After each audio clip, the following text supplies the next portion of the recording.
पूजा जी दिल्ली से। राधे राधे महाराज जी। महाराज जी, जीवन में कई बार परेशानियां आती हैं तो लगता है हमने कभी किसी का बुरा नहीं किया, फिर ये सब क्यों हो रहा है? अगर ये पिछले जन्मों का है तो इस जन्म में कर्म क्यों फल मिल रहा है इसका? मतलब क्यों?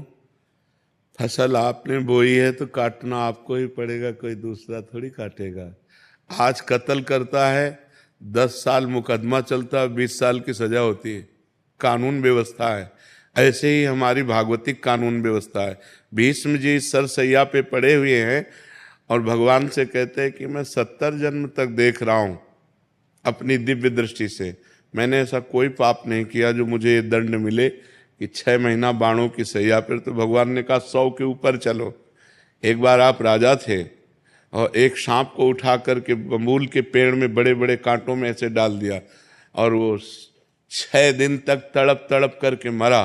उसी का परिणाम आपको 6 महीने बाणों की सैया में। तो एक बार किसी एक आदमी का कत्ल किया तो उसको 50,000 जुर्माना या 1 लाख जुर्माना और आजीवन सजा, क्या दंड मिलते हैं? नहीं मिलते। तो हमारे तो न जाने कितने पाप हैं। अब कौन ऐसा शरीरधारी है जो झूठ नहीं बोल रहा? कौन ऐसा शरीरधारी जिससे पाप नहीं हो रहा? ये तो बात कह देना कि हमसे तो कोई गलती ही नहीं हुई, हमसे तो कोई पाप ही नहीं हुआ, ये बिल्कुल हम अविवेकपूर्ण मानते हैं। नहीं, ऐसा नहीं है। हम सबसे गलतियां होती हैं और उसी भगवान के दरबार में अन्याय नहीं है, क्योंकि वहाँ किसी के गवाही की जरूरत नहीं है।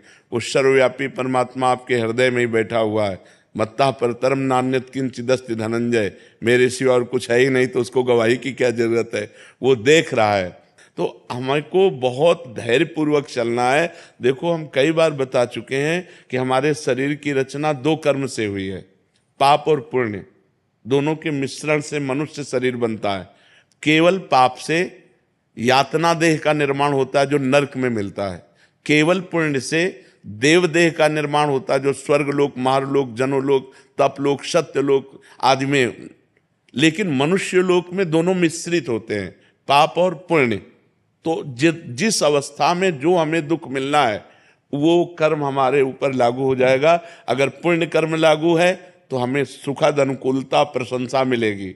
अगर पाप कर्म लागू है तो दुख प्रतिकूलता निंदा मिलेगी। वो हमारी वैसी बुद्धि हो जाएगी, जैसी हो भवतव्यता तैसी बने सहाय, आप ना आवे ताहि पे ताहि तहाँ ले जाए। अचानक आपसे ऐसी क्रिया बन जाएगी कि आपकी निंदा होगी, आपकी अवहेलना होगी।